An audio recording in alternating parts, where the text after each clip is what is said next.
everybody. Welcome to inPsight Radio. I am your host, Danielle Egnew, and you are a fly on the wall to everywhere. How is everybody? I hope you were having a great week. Now, I know I always sound like I'm having a great week. That's not always the case. I'm not always having a great week, but this week I've been having a great week because I have been diving into some heavy-duty spiritual physics. And these spiritual physics, I love spiritual physics, gang. This is the kind of stuff I love, right? I live for it. I live for it. And one of the things that I've really been looking at is how much we have been steeping ourselves over the last, I'd say couple of years in doubt. I mean, we have really been steeping ourselves in the tea of doubt. And I've been looking at this because nothing happens in the spiritual universe without a reason. So I've been looking at this thinking, why? I mean, why have we been going through these giant stretches of self-doubt and doubt in each other and doubt in the world and doubt? There is so much doubt. I mean, it's practically an Olympic sport in America. Let's doubt everything. Let's doubt the media. Let's doubt politicians. Let's doubt our partners. Let's just be a doubting Thomas. And, there's such a big difference between discernment and doubt. And we talk about this on the show a lot. Yet, one of the things I really want to chew into on this show, I love having you guys. This is so fun. I want to chew into what the difference is. We've done shows on the difference between paranoia and just generally looking into something, discernment and whatnot. Yet I really want to get into the spiritual physics of doubt because doubt is a crazy thing. It really has a lot more to do with how we don't necessarily trust ourselves than it has to do with who we may or may not trust in any one given moment. I mean, we look at any authoritarian government, okay? You look at Adolf Hitler, and Hitler's whole shtick was to sow doubt. And it's not like he just walked right out and said, by the way, I'm a superior race and everybody else sucks. I mean, he started laying in these incredible weavings of doubt. He got people to doubt the economy. And Germany was in a bit of a tank at the time anyway. Huge recession and a depression pretty much when Hitler took over. Yet doubt is what we use as a fulcrum when we want to turn something around entirely and get people to really reevaluate their position on anything. And, if we look at any religious text, it talks about, beware the casting of doubt and the doubting Thomas. And in Christianity, you have the doubting Thomas. And it's not like we can't have a discerning mind, okay, and try to figure out what's going on in our discernment. I mean, obviously, it's good to try to figure out what's happening at any given time. Yet, when I take a look at the physics of doubt, I see a lot of it playing out in our culture, in our religion. We have it playing out in our marriages. We have it playing out in our workplaces. So let's pull apart the physics of doubt. I really need to get some spiritual physics theme music and just run it because I think it would be awesome. However, what we're looking at here is doubt in and of itself. It is a reflection mechanism. Yet when we take doubt to an extreme, we literally are asking ourselves, okay, what's the story with blah, blah, blah? What's the story with my own actions, with how other people act towards me? What's the story with the media? And, we have such low-hanging fruit right now with our presidential administration. And I refuse to go into political parties on this because the presidency of the United States has been an appointed office for many years. And just this last election in 2016, we actually got to see the fact that, yes, it's important we vote, get out there and vote, yet there's a lot of people controlling the vote. And even for the folks in the country who are left leaning, the DNC, the Democratic Party, And they're super delegates. I mean, I've never heard of something so ridiculous as the super delegate. Hi, I'm a person and my vote counts for extra just in case we don't like the way that the people's vote is going. So I'll run in and all of a sudden I'll have my super delegate vote, which again, I don't know why. I just think that's hysterical that nobody said, why are you a super delegate and why do you get more say than everybody else? But apparently, I guess on the left, if you think people are cool enough, they just get extra votes, I guess. Yet, I mean, that's a way that we can cast doubt onto a particular electorate. I mean, why? Why does one person have an extra say, right? Yet, if you think about it, we have these checks and balances so that we do not end up having somebody in the presidency that we don't want. And this happened, and okay, we're talking about doubt, the physics of doubt, right? So I'm going to use an example. So here we have 2016, and on the left end, we've got Bernie Sanders and Hillary Clinton battling it out. And, Bernie is just going the Obama route, and he is rallying the dickens out of the caucuses, and he's got this huge movement going. And then we've got Hillary, who is going a more traditional route. She's drawing a lot of the more moderate or traditional, electorate out there. And at the end of the day, the super delegates give it to Hillary rather than Bernie. So then we have a massive energy of doubt that's cast over that particular party. And ever since then, the progressives, looking out into the DNC, the progressives really weren't real happy with the DNC to begin with. And then all of a sudden, here comes the magical super delegates. And now they're really not happy because now we've got a situation where we've got the, Bernie versus Hillary issue. And it's the super delegates that are saying, yeah, we're just going to let old Hills through here because Hillary was not allowed to pass when Obama was running. And so they thought, God, we got to give it to old Hills this time. This poor lady, it's her turn. Let's just pass her through. So when we have a chance to look at all of this, okay, what we're seeing is that sowed doubt. So doubt came into play the minute the people saw shenanigans. So then we speed forward to the 2016 election in and of itself. And we've got all this Russia stuff and all these things are going weird. And, we've got a former Democrat, a former lifelong Democrat, Donald Trump, who decides to run as a Republican because he sees a sweet spot in the ticket. So on the Republican side, this is casting doubt about who he is. I mean, this is a man who used to show up to the Clintons' massive fundraisers and give them tons of money. He was a Democrat. So here he is running against Hillary Clinton, which got really weird. That just got weird. But we're talking about how doubt is sown. And you can notice that doubt is sown when we lack integrity in any one venture. So right there, we had, from Bernie to Hillary, from Hillary to Donald, we had some serious lapses in what America would consider trustworthy. And bingo, pretty soon, we're sitting in a big doubt pool. So here we come, with this president of the United States who gets placed because of the Electoral College.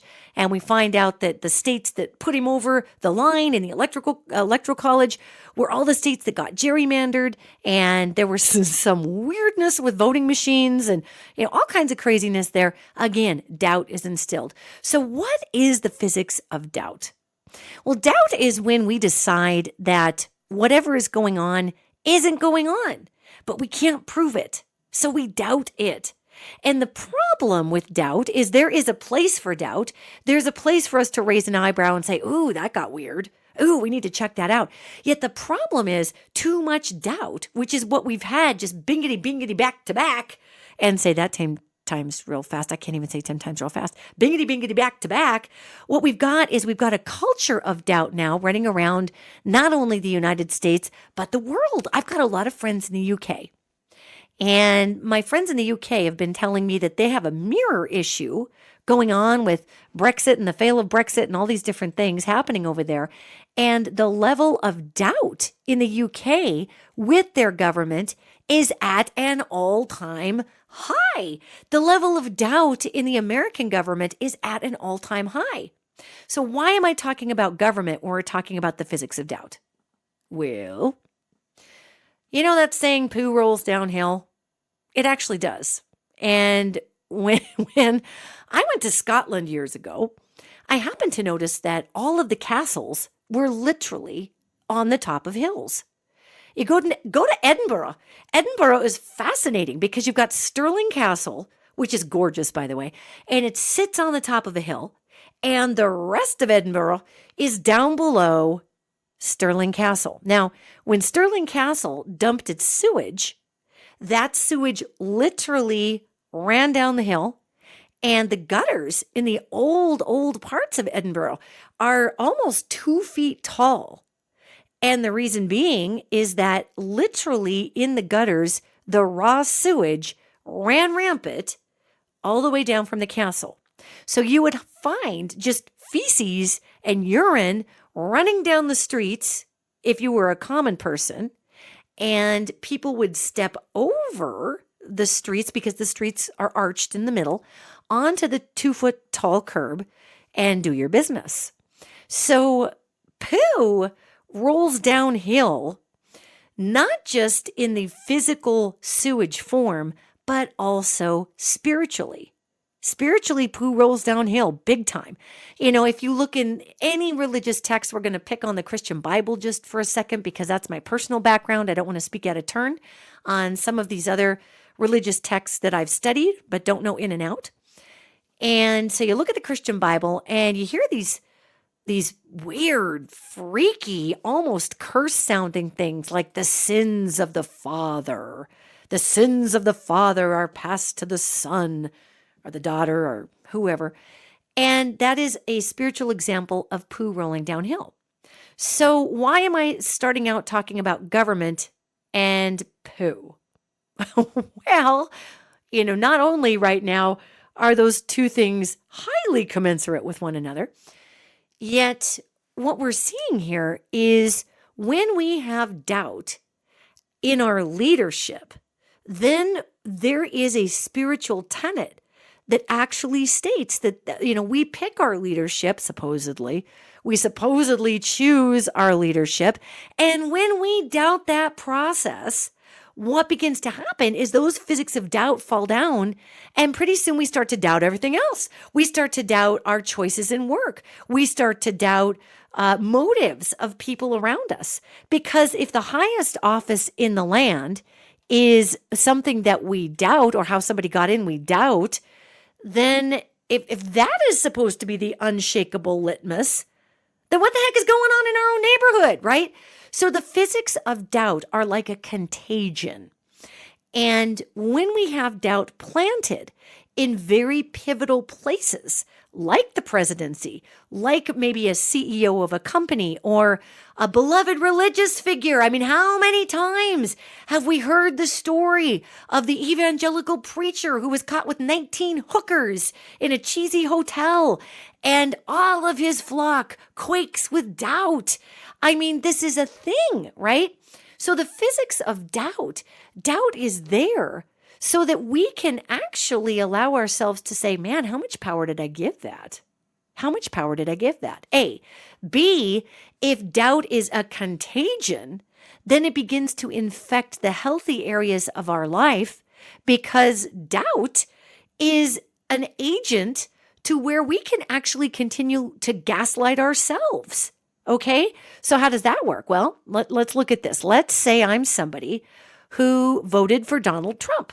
Now, I did not vote for Mr. Trump, yet let's say I'm somebody who did vote for him. Okay, so I vote for Donald Trump, and actually, I know a lot of people who voted for Donald Trump. I just was speaking to a dear friend the other day. We were having dinner together. My dear friend voted for Mr. Trump and literally was saying, wow, do I regret that vote. I really believed that that guy was going to go in and change things. I believed he was going to go in and rattle the situation from the top down and change it. And man, do I regret that vote. And so my friend who said that is not the only person that I know in my life who've said that. And this isn't about regretting voting for Donald Trump. It's about doubting yourself, because many people cast votes for Donald Trump, and those people were very much believing that that individual was going to bring change. They put a lot of weight on that one person to bring us a kind of change that I'm really not certain is possible in Washington, D.C. with the way the setup is at this time. We kind of can't go in there and just, drain the swamp or whatever, because that would mean that the entire city of Washington, D.C. would disappear into a vortex. So it's not about draining the swamp. It's about repurposing the land the swamp is upon and really trying to maybe grow hydroponic gardens. What can we do? What can we do in a swamp? So it's about repurposing energies. But doubt, when it is sowed in the highest office of the land, begins to infect us in different ways so that we begin to gaslight ourselves. And pretty soon we're not sure which way is up, and we're not sure what we believe, and we're not sure if we believe the president, and we're not sure if we believe anyone in power. And pretty soon then it turns into paranoia.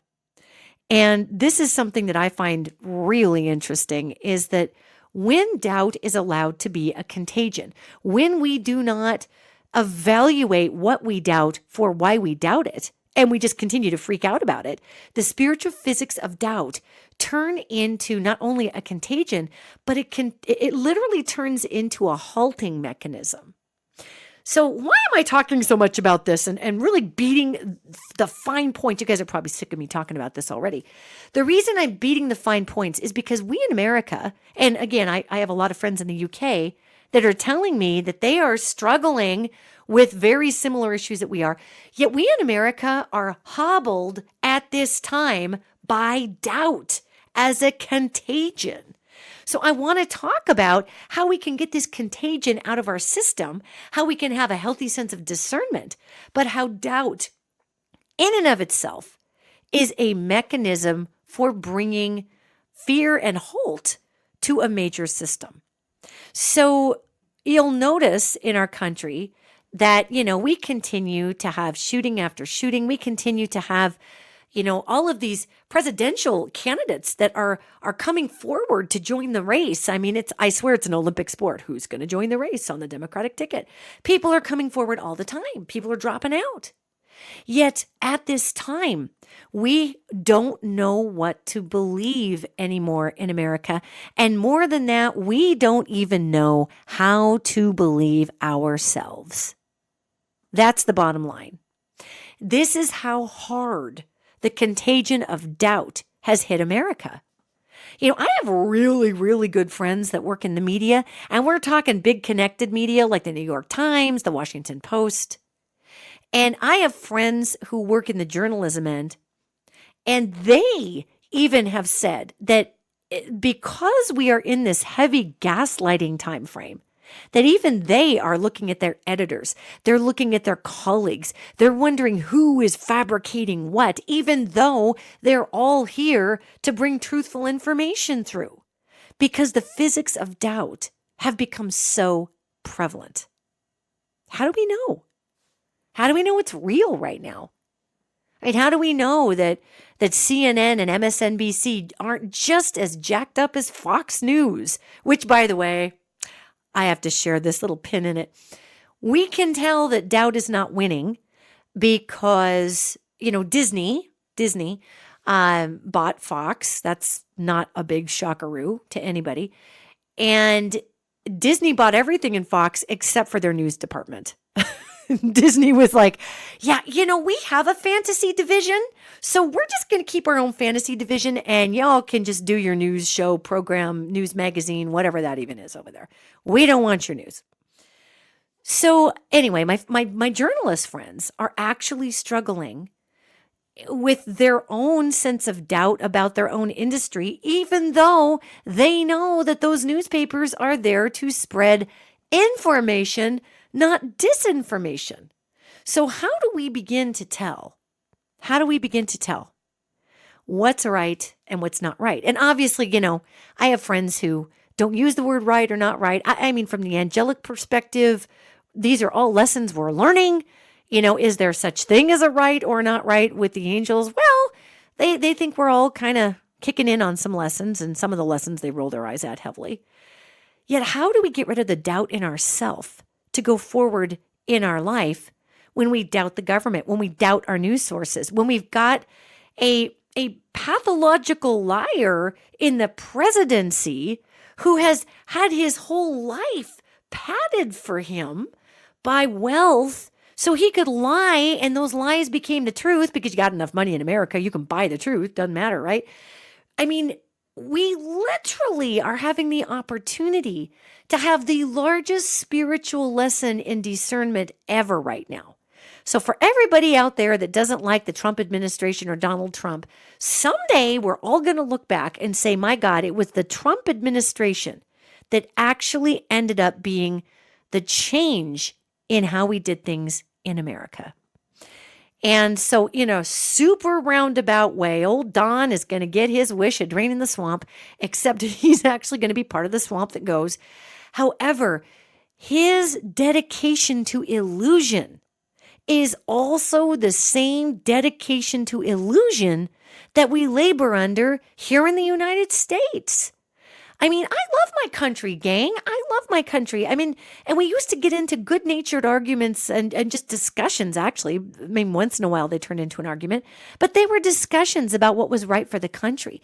Now people absolutely go insane, and we have these screaming mobs, and it's just ugly, the type of tribalism that has descended upon us because we doubt our ability to tell the difference between what is real and what is illusion. We doubt our ability to actually get in there and stop things like racism. We doubt our ability to be able to protect our Latino brothers and sisters from being drug off by ICE in the middle of the night. I mean, there are so many things happening right now. And we are doubting our country's ability to actually right itself. And then we start doubting how we ever participate. How could I be the person that allowed this to get to this point? So we begin to doubt ourselves. So, kind of wrapping around old Adolf, Mr. Hitler. Old Adolf Hitler played on doubt like crazy because Adolf Hitler was actually super psychic. Did you guys know that? It's a thing. Folks, Adolf Hitler was insanely intuitive. That guy was a channel. The Nazis were working with occult mechanisms and off-worlders. They did a tremendous amount of trade with the Greys for genome and genetics for, incredible leaps ahead in technology. Why do you think the United States went and snapped up all the German scientists? It wasn't because the German scientists had nothing better to do over there. It's because we, as the United States, recognized that they were tapping a source that we weren't. And they were light years ahead of our technology. And it was the German scientists, thank you, Albert Einstein, that figured out, nuclear technology. That's a thing. So here we go back to Mr. Hitler, Adolf. And that man was a master at feeling into people. He was a huge empath. He could feel the fear thresholds of people. He could feel that if he planted a seed of doubt, he could create an illusion of hope. And because the doubt was growing in an already doubting population, the illusion of hope then became the truth. Even if the truth was, we need to kill all the Jews. Even if the truth was, we need the Aryan race to take over the world. He was so masterful at working doubt against illusion that a brown-eyed, brown-haired, part Jewish man sold the idea of an Aryan race that was superior and claimed himself as the leader.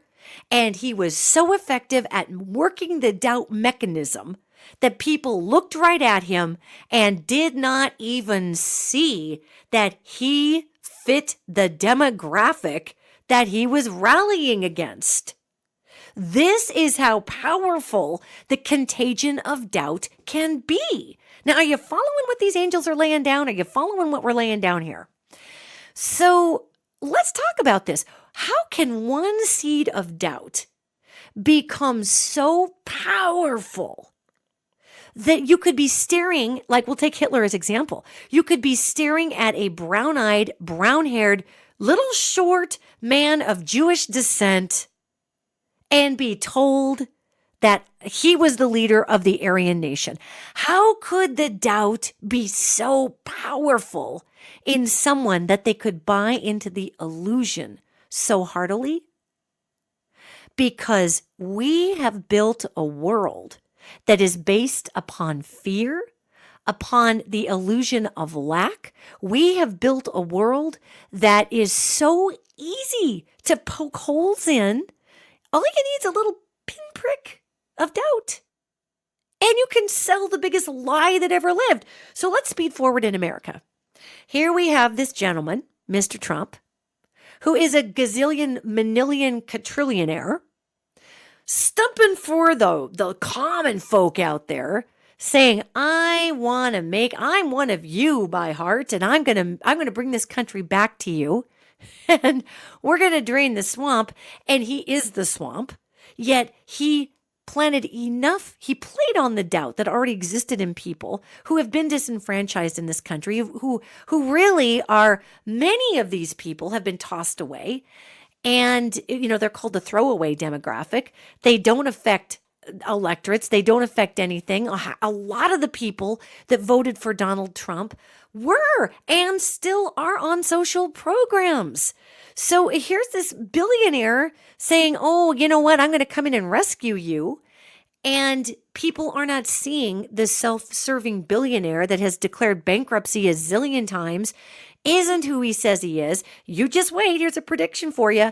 You wait, because we're eventually going to figure out that his big Trump empire was a tax laundering business for his father, and his other siblings didn't want to have anything to do with that. And his big payoff, Don's big payoff, was to be able to run the empire. In other words, to front the tax laundering in, quote, Trump industries. Okay. So, this whole thing, his whole life has been built on a big illusion that was seated in doubt somewhere. So we're in the same place in America with a large chunk of our population falling into this doubt pit, looking at this person who has nothing to do with the common folk or the gun owners or any of these people that he's actually stomping for, saying he's going to be the leader of these people he have nothing in common with. And this is the thing that just floors me. When we doubt ourselves at the core level, we will buy whatever powerful illusion makes us feel powerful in the moment, gang. And this is where we have just tanked in America, and we can get this back. Yet thinking that the government is going to fix everything in the United States is a little off kilter. We've got to start with fixing why we are so easily riddled with doubt as human beings. And we've been getting gaslighted by the boob tube since the 40s and 50s. The government had to step in and enact a false advertising law because people said whatever the hell they wanted on TV. And then people would go buy the product and it wouldn't work as promised. And they would doubt, buyer beware, carpe diem. Well, carpe diem is seize the day. But buyer beware, is you would be looking into this and you'd be saying to yourself, how did I buy this product? But I believed what was on television. I believed it. So we doubt and we doubt. And we doubt. And now the seeds of doubt are such a crop in the USA that, again, I have journalist friends who have to go home at night and try to shake out their ears with all the gaslighting that's been put upon them. And they've got to reevaluate their identity with colleagues and why they do their job. Gang, this has gotten a little nuts. We have taken illusion in the United States to, like I said, it's an Olympic sport. And I think worldwide, we're winning. I think Russia's winning overall because Putin keeps calling himself magnificent. And half his country says, yay. And the other half of his country says, well, what are we going to do about the guy? He used to run the KGB. He pretty much has the screws to the whole country. So whatever. One of these days he'll be gone and we'll just live our lives. But here in the United States, we are watching the epidemic of doubt begin to poison our empowerment because you doubt yourself enough. You that energetic poo rolling down from the castle, filling up the gutters and the streets, that's energy that we begin to feel. And, I try to stay off Twitter. I have a Twitter account, and periodically I'll receive some pretty cool insights from the angelic realm, and I'll tweet about them. And then periodically, I'm a human being, and I will find some tweet that I fall to another. Do I fall to another? And once in a blue moon, I will end up on old Donald Trump's Twitter feed. And I'd say 9 times out of 10, I never reply because he reads my tweets. Come on. Yet at the same time, I realize that other people read his tweets. And it's just fascinating to me how an individual Donald Trump doubts himself every second he's alive. That guy is a walking paranoia ball. He fires people every 10 seconds because he is so worried that the man behind the curtain is going to be exposed. And I know there's a lot of people in our country that love to hate Donald Trump, okay? But really, can you really hate a guy that actually can't stand himself, that hates himself because he knows he's a fraud? Yeah, and yes, Donald Trump knows he's a fraud. If he actually was crazy enough to think he wasn't a fraud, he would release his tax returns. He'd be like, oh yeah, no problem. I have 15 stories to tell you about why my tax returns are the way they are. He would have a whole thing in place if he really was crazy enough to believe that he was the guy he says he was. But he knows he's not. And my heart kind of goes out to the guy, truthfully, because that man every day is chewing on Tums. That man is chewing on antacids. He is not sleeping like a baby. He's wondering who's going to expose him, who's going to screw him over. The 4 hairs he had left that he put his toupee over the top of, he's probably lost those 4 hairs. I honest to God, feel badly for that guy.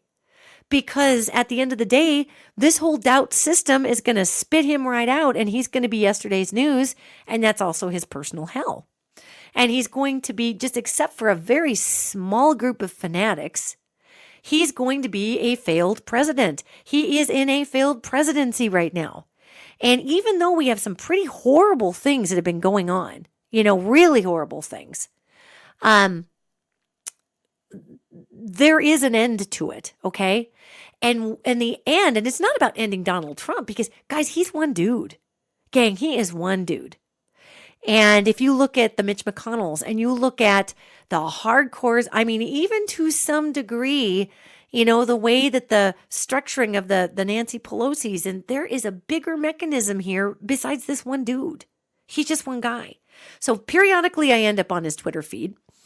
And just the illusion that he sows is nonsensical. And what's more disturbing is that we're a country that's so full of doubt that we read that, and there are people who, again, they're looking at the short, brown-eyed, brown-haired person railing against, the Jewish nation.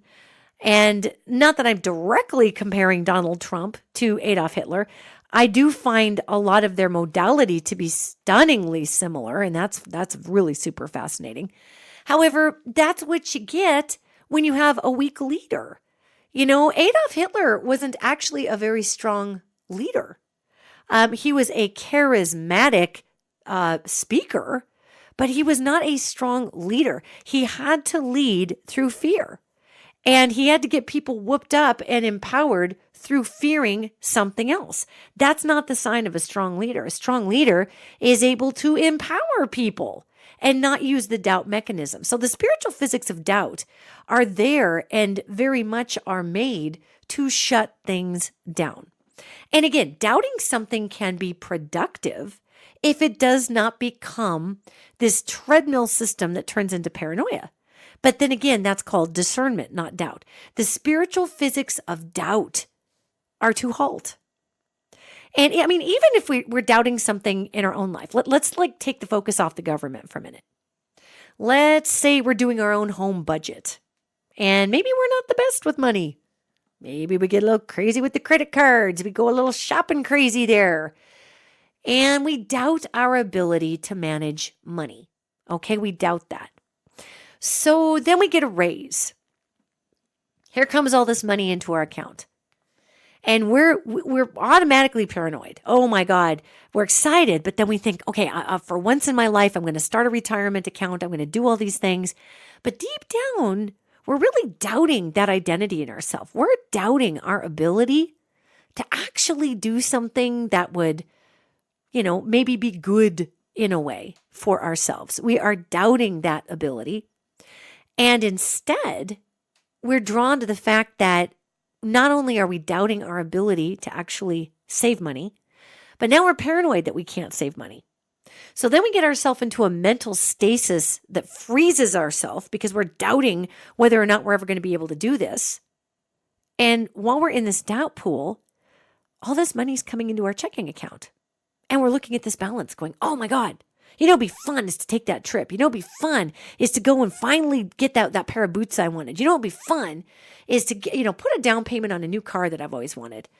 And because we're in the stasis of doubt with moving forward to take that same $50 and stick in a retirement account because we doubt how to find that. We doubt that we can actually have retirement.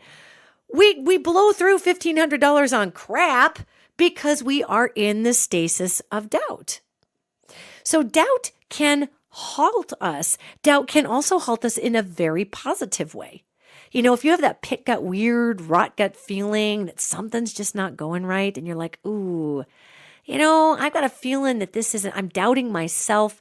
I've got this impulsive decision to spend $1,500 on a pair of boots, but I'm doubting that's a good idea. Doubt can halt us in a moment of impetuousness. That's a true thing. But again, that kind of falls more into the spiritual physics of discernment. We're talking about the crippling power of doubt. And where we're at now in the United States is human beings don't even know. We doubt our ability to actually get our health under control. We doubt if we are going to have any kind of forward movement in our retirement. We doubt whether we're going to have a planet that's worth a darn. So there's all this energy out there doubting, yet, we very rarely ask ourselves, well, what do I do about it? So how do we recycle this omnipresent energy of doubt into something else that would really, for a lack of a better way to put it, would really empower us to go forward and trust ourselves again? How do we do that? How do we pull the plug on doubt? Well, one of the things we can do is to list the doubts that we have. Do you doubt your ability to take care of yourself? Do you doubt your health? Do you doubt the government? Pretty soon, you're going to see a pattern of projecting a reality into the future that doesn't necessarily exist. And when we take a look at that pattern, we see that in order to enact the spiritual physics of doubt, we have to take the information that we're given. And again, this is different than discernment, people. Okay, so let's not get the two confused. Always be a discerning person. But if we just go into the doubt thing, I doubt myself, I doubt my confidence. It's an issue of not having the confidence to truly discern through the illusion.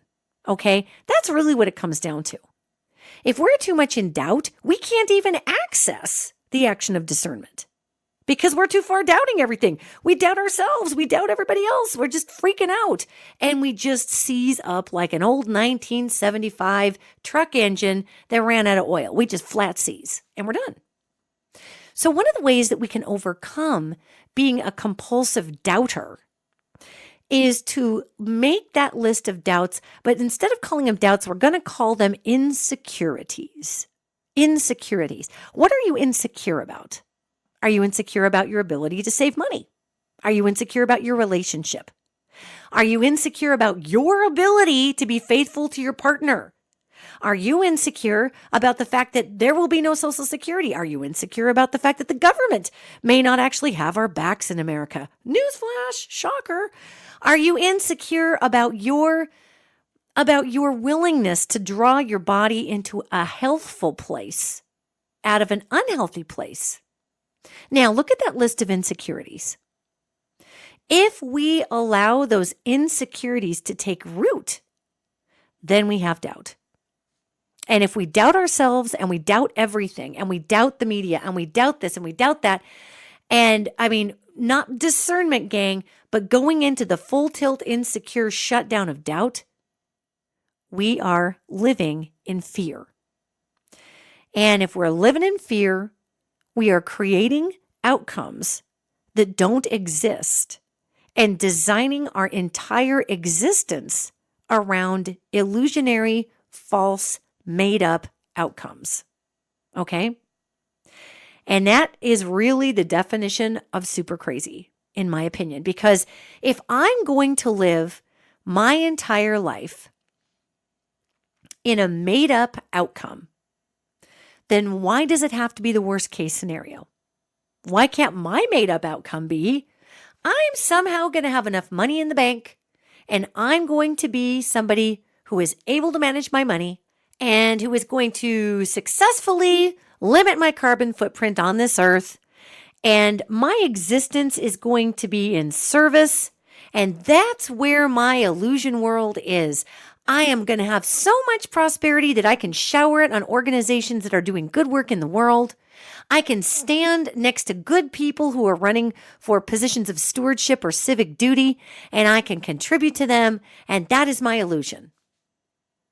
Why don't we ever go there? I'll tell you why. Because we have generations, gang, generations of social. Oh, this just kills me when I look at it. When I look at the spiritual dynamics of our DNA and how programmed we've been to really rally around a lack and limitation consciousness so that we will fall in line like good little soldiers and push that almighty whatever the consumerist agenda is, or to push for that greater money thing. I mean, because that's what we've been programmed is going to save the day. When I look at how much of our DNA has literally been programmed over generations of trauma that has been instilled in us from lack and limitation and the restriction of resources, my flippin' heart breaks. Because this literally is why doubt grows the seeds that it grows within us. You know, we have DNA within us, gang, and I look at the resonation and the vibration of DNA all the time. And I'm fascinated by it because our DNA does not stay constant. Our DNA is changing constantly. You know, we're born with the template of DNA, yet our DNA is constantly changing up based on environmental factors, our food, stresses. That DNA is going into that chain and releasing information into our bodies that will help us adapt in the moment. So don't you be thinking for 1 second that you're born with what you're born with. You are born with what you're born with, but you're not going to stay with that DNA. We are actively evolving every freaking day. I mean, it's amazing. And one of the ways that happens is chromosomal translocation. We flip chromosomes around all the time when we need to swap something out and use it. So if that's true, which it is true, it's a science thing. I mean, you can read all about it. It's very interesting.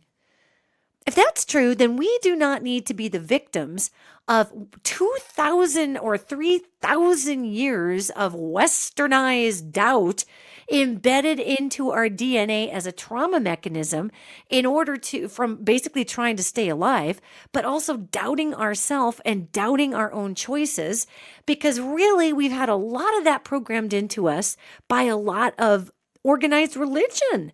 which loves to sow doubt in people, because if we really just connect with the Mother, Father, God source within all of us, we will stop warring. We will stop fighting. We will have compassion for those who are cracking under mental issues. We will want to help them. We won't be throwing immigrants over and people who have come here illegally over the border like they're a bag of garbage.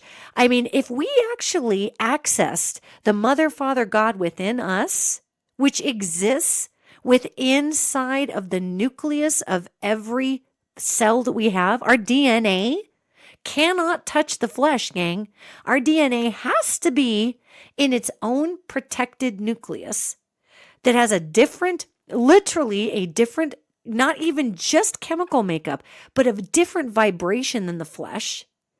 And we have to have those RNA converters for the DNA to be able to even communicate with the flesh. And the RNA's got to go inside the DNA and unzip all the interesting information and bring it back out through the nuclear pores of the nucleus into a freaking cell, and then translate it in a slower protein language, a slower vibration protein language for the cell, so our body knows what the hell the DNA is talking about.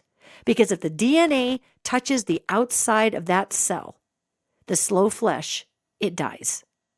We have portholes to Mother, Father, God. We have portholes to the quantum field. We have portholes that actually can help us discern rather than doubt. But we go to the doubt because we're automatically hitting the button of this DNA that's been so embedded within us. I mean, this is, honest to God, this is the thing. It is nuts what we've done. It's nuts. So if we can begin to overcome our doubts and recognize them as insecurities, and again, this is different than discernment, so let's not get those two things confused.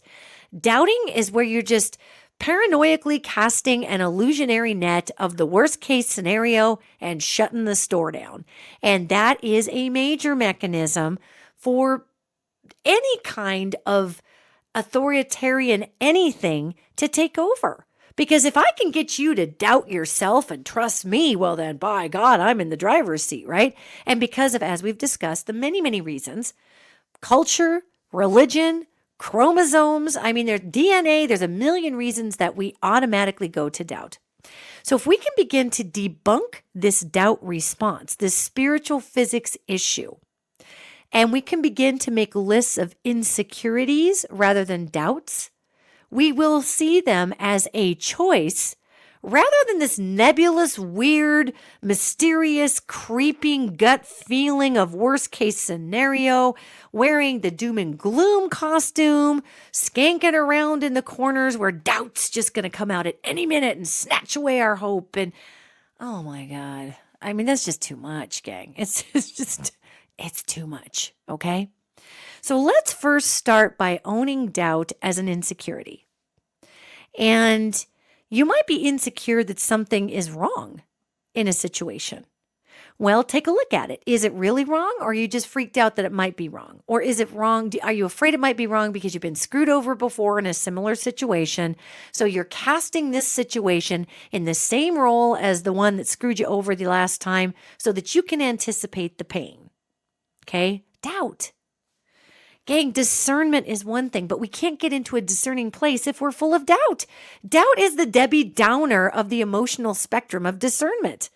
And I mean, doubt is like the Eeyore that goes into the room. Oh my gosh, I'm so excited. I could get this new job. Oh, you'll never get it. You never get anything. Nothing's good enough. I mean, doubt literally sounds like Eeyore in the spiritual auditorium. And if we can turn it into insecurity, then we can really realistically deal with what we're insecure about. Are we insecure that our government isn't listening to us? Well, yeah, because the government isn't really listening to us. Okay, so then what do we do about that? We turn the insecurity into an action step.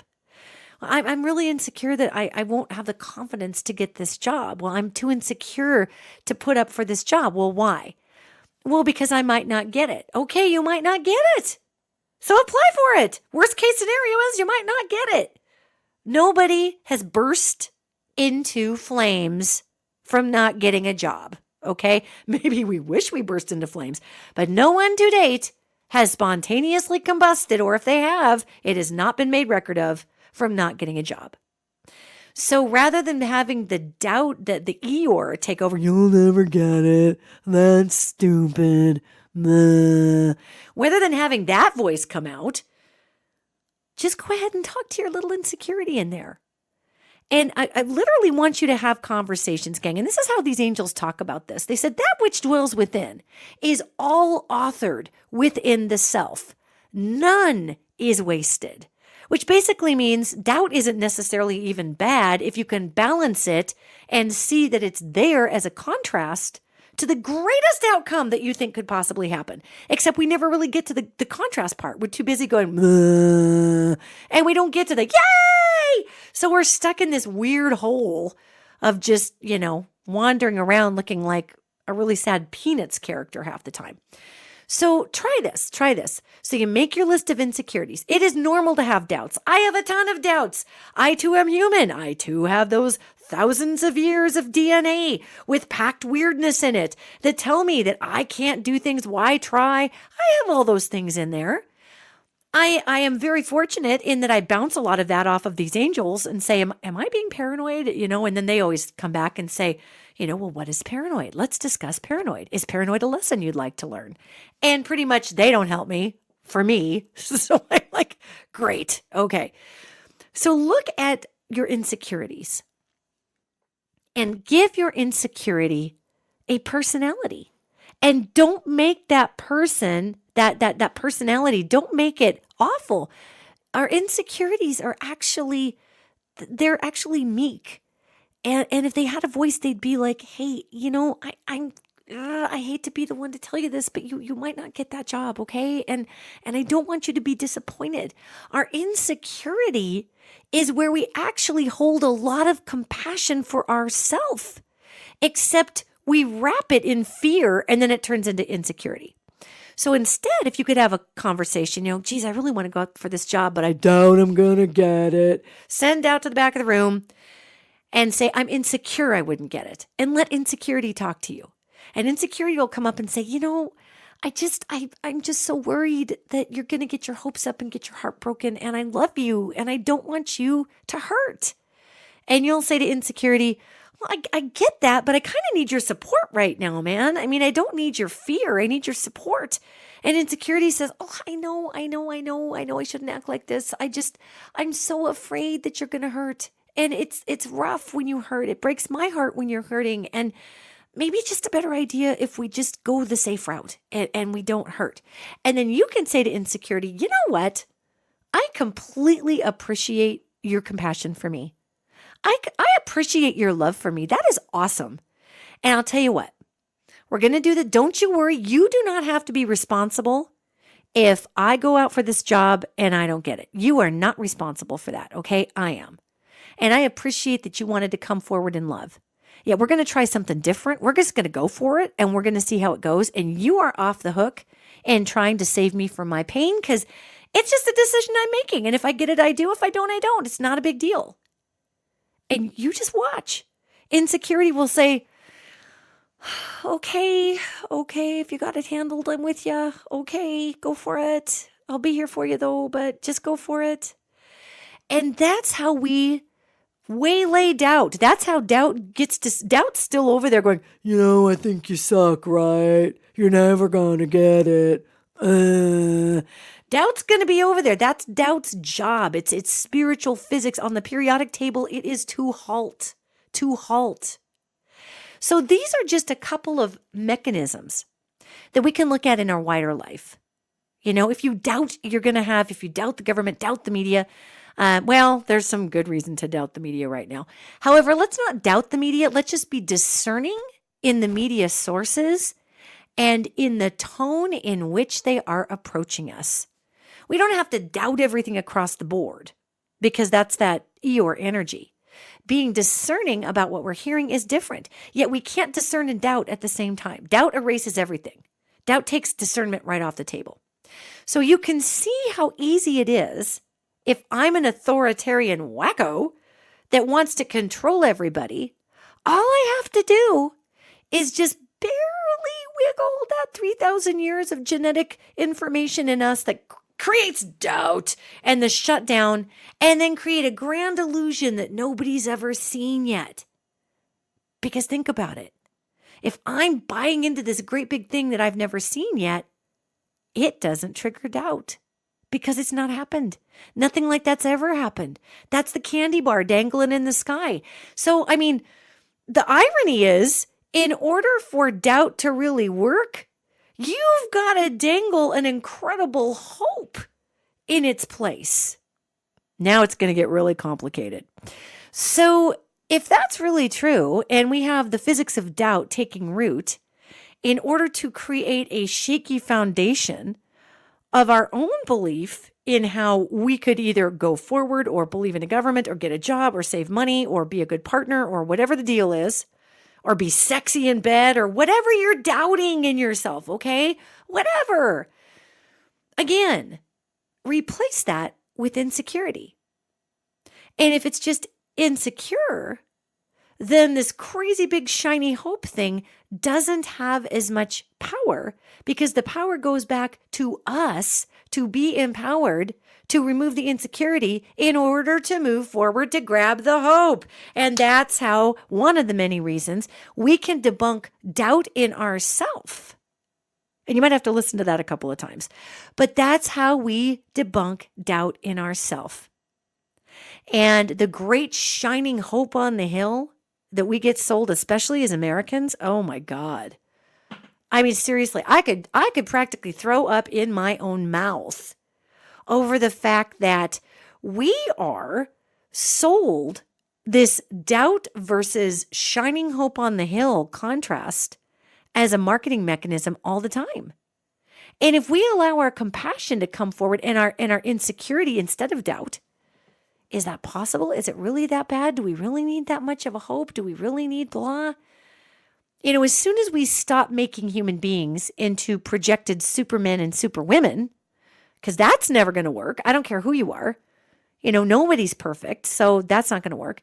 As soon as we stop being obsessed with needing a savior, as soon as we can come to terms with the fact that we do doubt ourselves hugely, that we do beat ourselves up hugely, that as a culture we've been taught to really, you know, it starts with the you're a sinner modality. I mean, my God, you know, the original sin, every baby is born a sinner. Oh my God, come on, man. I mean, what are we trying to push in our culture? How much more down the rabbit hole of self-hatred could we get? No, none of us are perfect. But again, as a person who studied that scripture called the Bible, I would like to point out that the word sin is a Roman archery term that means to miss the mark. So we're born missing the mark. Well, duh. We're here to figure things out. But that's different than being a creepy maggot sinner who deserves to burn in hell for all eternity. That is just fan fiction written around a tribal history of the Jewish people called the Bible. Okay, so let's not go that far. Let's not go that far, people. We don't need to go that far. What we can look at here is the fact that doubt asks us, do we truly have any semblance of belief in anything? Because if we are ensued with doubt, we don't trust ourselves. We don't trust our inner barometer to connect. That's the bottom line. We don't trust our discernment. We don't trust the Mother, Father, God within. We don't trust our ability to discern what is correct for us. So, you really want to water doubt down? Begin to exercise insecurity versus doubt and compassion for the self when you might misstep in something. Because what we're looking at here to turn the world around, what we're looking at in this feminine time frame, is the necessity to replace doubt with action. And that action can even be as passive as replacing doubt with insecurity and then having a conversation with our insecurity and recognizing that the insecurity is something that we can champion. Because if we continue to simply be in this doubt stasis, that drives tribalism. That drives wedges, because we no longer can feel the fingertips of our soul reaching out into the world in order to connect with everything and everybody. We no longer can feel that when we are soaked in the energy signature of doubt. And remember, gang, there are spiritual physics to leadership. There are spiritual physics to the connection of everybody, whether you like the government or not, whether you like the president or not. There are spiritual physics and connection with that entity. So we can doubt the government. We can doubt this. We can doubt that. Yet let us take that into saying, I'm insecure that my American government no longer holds my best interest at heart or the people's best interest at heart. So how do I change that? Well, do I run head on at the government and knock it down like a ram? Yeah, probably not going to work. We can change that every day by beginning to trust ourselves so that we are not wowed by the great hope on the hill mythology that one Savior is going to save us, because we are the body of Savior that's going to save us. We are that ascension process. We collectively as a species are that Christ consciousness. We are that second coming of the Christ consciousness through our actions of grand compassion. And Christed consciousness, for those who have nothing to do with religion, and Christed is just meaning God, universal energy, God energy. So think about this. How much doubt do you experience in your life? How much airtime do you give the doubt? And how can you reestablish that relationship with yourself to replace that with conversations about insecurity and discernment? And how can we empower ourselves to hear that universe within, that quantum field within that operates solely on love and trust? That's what's real, gang. That's actually what's real. So go forward this week. Work on that old doubt seed and don't beat yourself up about it. We've got generations, thousands of years of sowing this into our DNA. Yeah, work on it. And watch your entire life brighten up, because your perception will change dramatically when you realize that what's coloring our lens, especially in America, is this infestation of doubt. Address the doubt, and we all become part of the solution. I love you all, and I will see you next week.